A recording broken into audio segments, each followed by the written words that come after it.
आज का रात्रि क्लास है 21/12/1968। अधूरी मुरली उठाई है। फिर कोटन में कोई मुझे जो मैं हूं और जैसा हूं, जैसा अलौकिक कर्तव्य करता हूं, कोई मुश्किल ही जान सके। अभी ये भी तो पॉइंट है और लिखा हुआ है। अभी कृष्ण तो ऐसा है नहीं जिसको कोई उसको जान न सके। वो तो कोई भी इस सारे सृष्टि भर में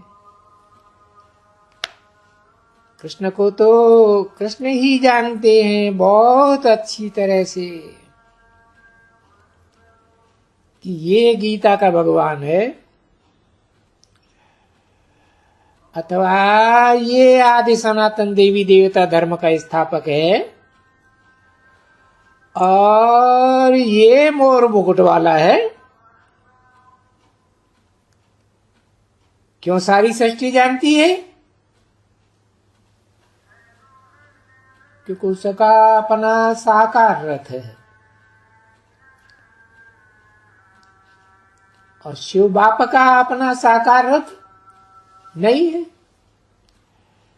तो जो भी साकारी देहधारी आत्माएं हैं, भोगी आत्माएं हैं, वो सब अपनी जाति के ऊपर जाते हैं।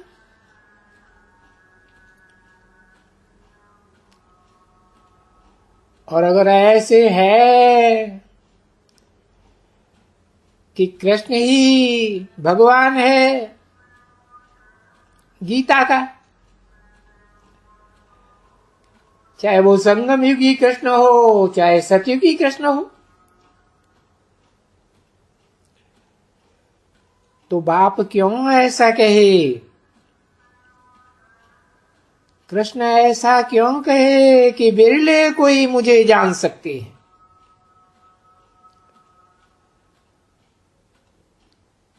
वो दोनों कोई साधारण रूप में तो होते नहीं।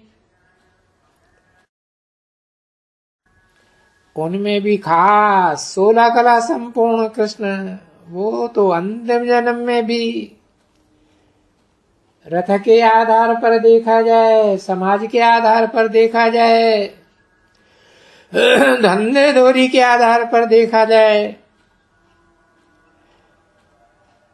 तो साधारण है क्या? साधारण तो नहीं है। अगर ऐसे है तो बाप क्यों ऐसा कहेगा कि मुझे कोई बिरले जान सकते हैं? क्योंकि देहधारी को तो कोई भी जान सकते हैं, क्योंकि सभी भोगी आत्माएं देहधारी तो हैं। तो ऐसे ऐसे भी पॉइंट लेकर के हर एक अपनी अपनी बाबा ने क्या समझाया, बाबा ने क्या समझाया वो बताता रहे। तो बाबा का अक्षर तो बड़ा मीठा है। भले बाप जब सुनाते हैं बच्चों को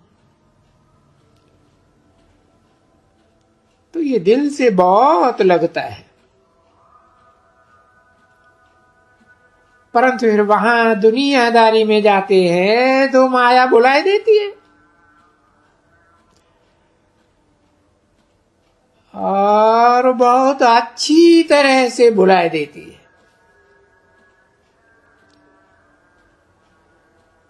तो माया रावण इतना तक बुला देती है, जो जो कुछ खुद समझाते हैं किसी को, वो उनकी समझानी ही कोई भी सुनेंगे कि ये तो हमको सिखलाते थे। अब ये तो खुद ही ट्रेटर बन गए, ट्रेटर बन गए हैं या ट्रेटर बन गई है। तो फिर और ही बंडर खावेगा कि हमको क्या समझाते थे। ये देखो खुद ही इनका क्या हाल है, खुद ही कहते थे कि माया जीत लेती है। इतने बड़े डील डोल वाले गज को माया ग्राह खा जाता है, महारथी को। बड़े रथ वाला है ना। ये जो हमको समझाने वाली, वो भी गज था, और अभी उनको ग्राह खा गया। किसकी बात बताई?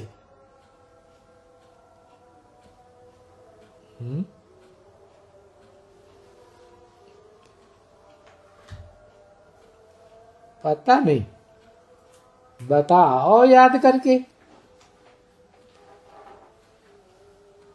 ये जो हमको समझाने वाली वो भी गज था, महारथी था, और अभी उनको दोनों को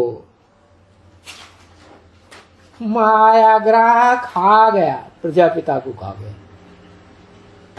दादा लेखराज को खा गया। अरे यज्ञ के आदि की दो माताएं थी जो ब्रह्मा बाबा को समझाती थी, उनके लिए बोला। तो मनुष्यों को तो ये और समझाना चाहिए, समझना चाहिए ना। बच्चों को समझना चाहिए, मनुष्यों को समझना चाहिए, और बाप भी समझाते हैं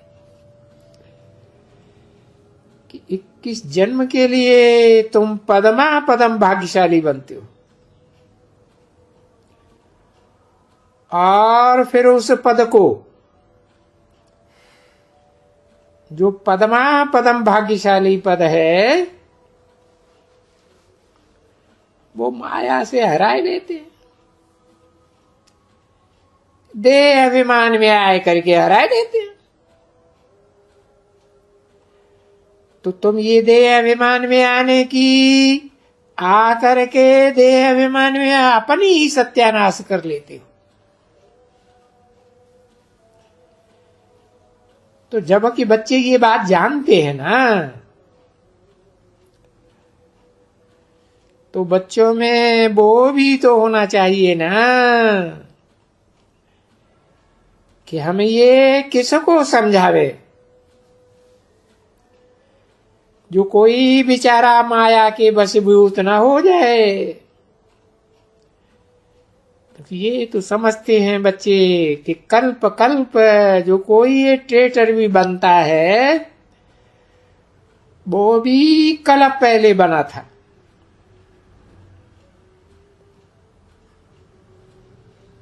जो कोई भी छोड़ करके भागते हैं, या कहें भागंती में जाते हैं, वो भी बेचारा अपना सत्यानाश कर लेते हैं, जो हराए लेते हैं। तो ज्ञान जिसमें होगा, वो तो बैठ करके उनको ज्ञान देंगे ना। जिसमें ज्ञान नहीं होगा, वो तो और ही उनको उल्टा खुद सुनाई देंगे।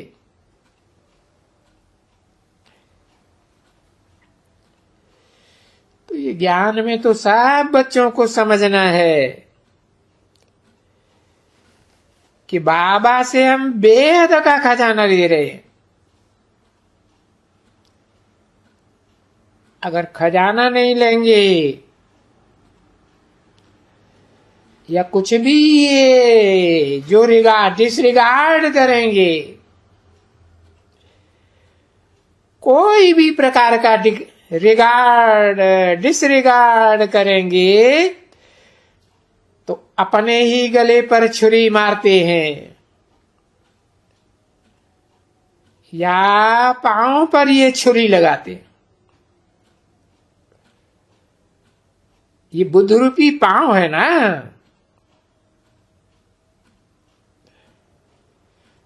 क्योंकि बेहद का बाप तो आए ही हैं बच्चों को सदा सुखी बनाने के लिए। तो जो बच्चे समझदार होते हैं ना, तो उनमें वो समझ रहती है।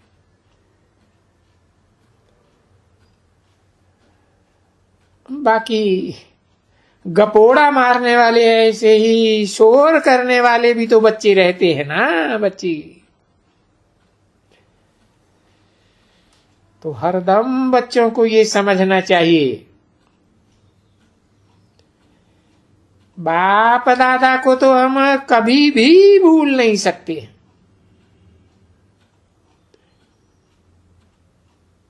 इस जन्म में तो क्या, जन्म जन्मांतर नहीं भूल सकते, क्योंकि हम तो अपने धर्म के पक्के रहेंगे और कभी भी इस पढ़ाई को छोड़ नहीं सकते, क्योंकि ये अविनाशी रुद्र ज्ञान यज्ञ है। अगर छोड़ देते हैं तो अपना ही बेड़ा गर्क करते हैं। ये शरीर रूपी बेड़ा है ना, क्योंकि बाप तो आए ही हैं बेड़ा पार करने के लिए।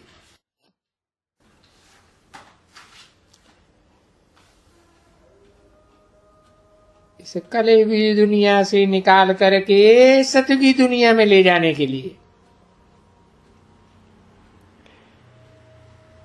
फिर भी उनके मत पर न चले कोई।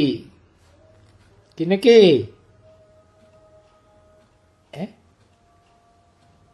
किनके मत पर? जिनको शिव बाबा नाम दिया जाता है। कोई बच्चों की बुद्धि में आता है शिव बाबा माने निराकार, सिर्फ निराकार। फिर कोई की बुद्धि में आता है नाका साकार और निराकार दोनों का मेल। इसलिए बोला फिर भी उनके मत पर न चले, ये नहीं कहा उसके मत पर न चले, तो बेड़ा गर्क हो जाता है ना। कोई न कोई बात के ऊपर पूरा बेड़ा गर्कत हो जाता है, एकदम दुर्गति में चला जाता है। ऐसे नहीं समझना चाहिए। ऐसे बहुत बच्चे हैं जो समझते हैं कि हम जो कुछ करते हैं सो बाबा को थोड़ा ही मालूम पड़ता है, और बाबा ने तो बता ही दिया ना बाबा किसको कहा जाता है। साकार निराकार दोनों को, मेल को बाबा कहा जाता है ना। तो वो समझते हैं ये साकार को तो पता ही नहीं चलता।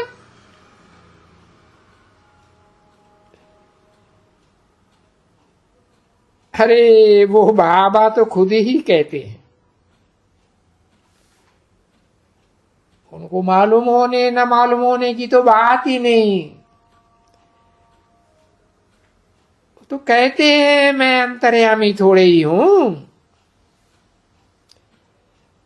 मैं एक एक की बैठ करके अंतर को जानूंगा क्या। अरे पर जो तुम करते हो वो तो अपने पैर पर खुद ही कुल्हाड़ा मारते हो ना। मुझे उसमें जानने की क्या जरूरत।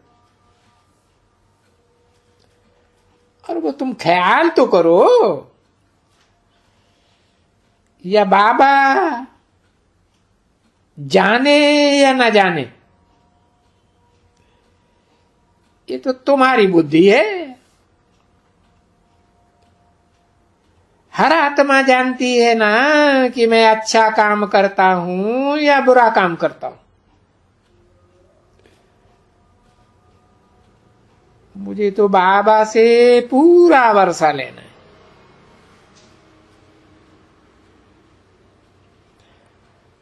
और पूरा देही अभिमानी बनना है। लेश मात्र भी देह अभिमान ना आने पावे। देह अभिमान में आना ही नहीं है, क्योंकि देह अभिमान में आने से ही कुछ न कुछ धोखा खाया जाता है।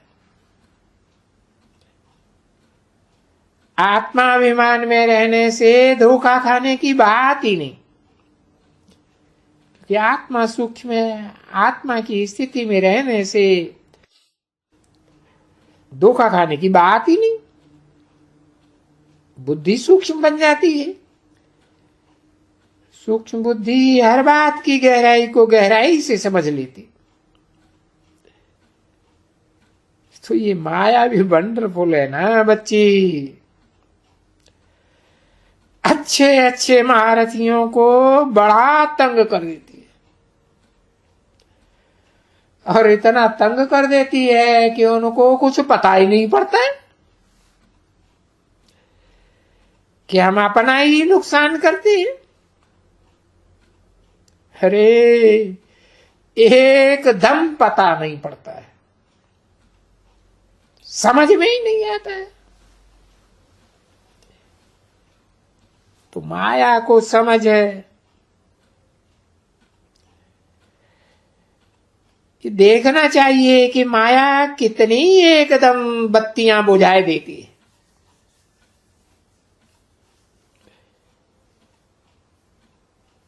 गुम कर देती है। अरे अकल पूरा ही चट्ट कर देती है।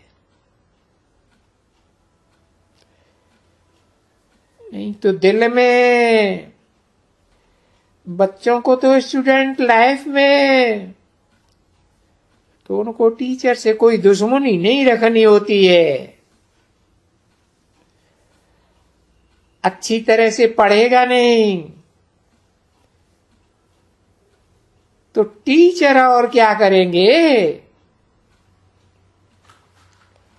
देखो बाबा कितनी अच्छी अच्छी बातें सुनाते हैं,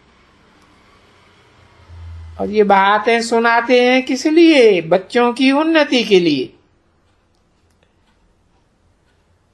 और ये बच्चे जानते भी हैं कि बाबा तो जो कुछ भी हद बेहद के राज समझाते हैं वो कल्प कल्प वो ही बातें समझाते हैं। वो बाबा की सारी बातें हैं ही कल्याणकारी। अब वो कल्याणकारी बातें कोई की बुद्धि में भले बैठे या न बैठे, तो भी कुछ न कुछ है बाबा की समझाई हुई उन बातों में कल्याण ही भरा हुआ है। और फिर देखो खुशी कितनी रहती है बच्चों को कि अभी अभी हम जा करके ये बनेंगे, ये हिस्स रहती है।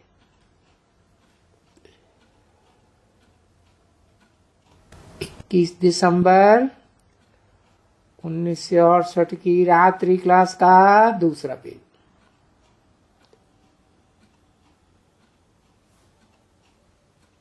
और हम इतना ऊंच बनेंगे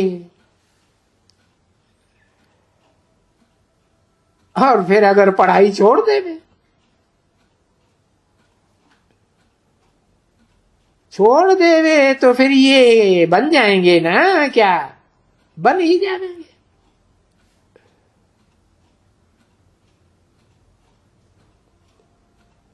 इतना ऊंच बन सकेंगे नहीं, वो तो गिर पड़ेगा और ही गिर पड़ेगा। और गिर पड़ेगा तो यानी 100 गुना दंड पड़ जाता है।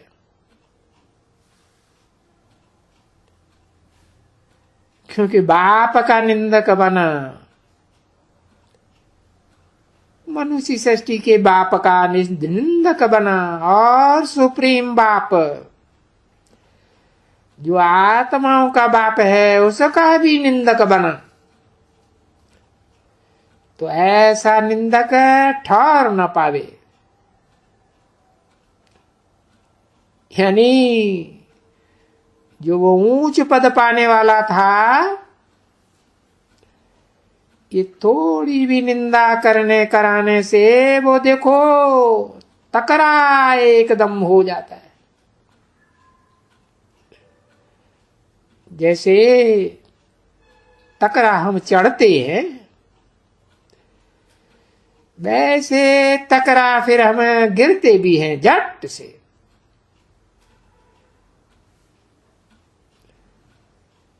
तो जो कोई भी समझो कि ठीक से नहीं चलता है, या रेगुलर पंक्चुअल क्लास में नहीं आते हैं,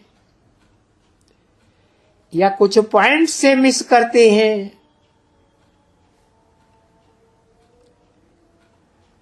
तो वो लग करके भी उनको थोड़ा समझाना चाहिए। क्योंकि बच्चों को रहमदिल होना चाहिए ना। कैसा रहमदिल होना चाहिए? जैसे बाप रहमदिल है,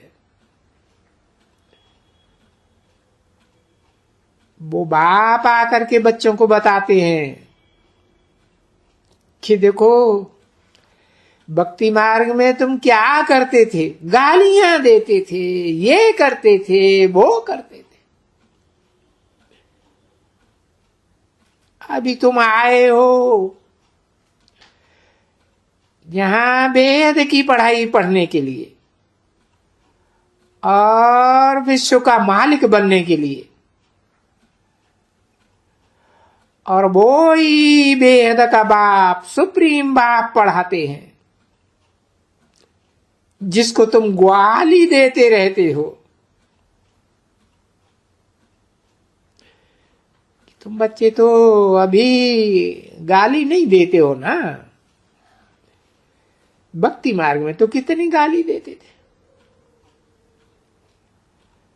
अगर तुम बच्चे भी अगर कुछ गाली दियो